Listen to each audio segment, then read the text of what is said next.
Nung elementary ako, nagkaroon ng pa-workshop yung school namin every Saturday. At ako bilang batang mahilig din sa music, G tayo dyan.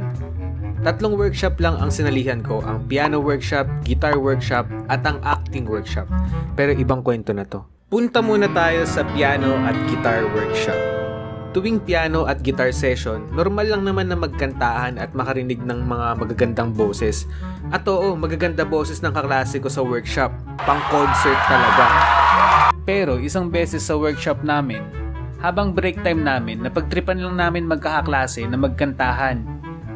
Natripan kong kantahin yung sikat na kanta noon na soundtrack sa Panday. Hindi ko naman alam na nakikinig din pala yung teacher ko.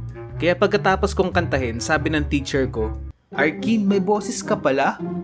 "Oh, may boses pala ako." Charot, di ko po alam teacher eh. Meron pala. Dahil dyan, kakanta ka sa recognition day. Ha?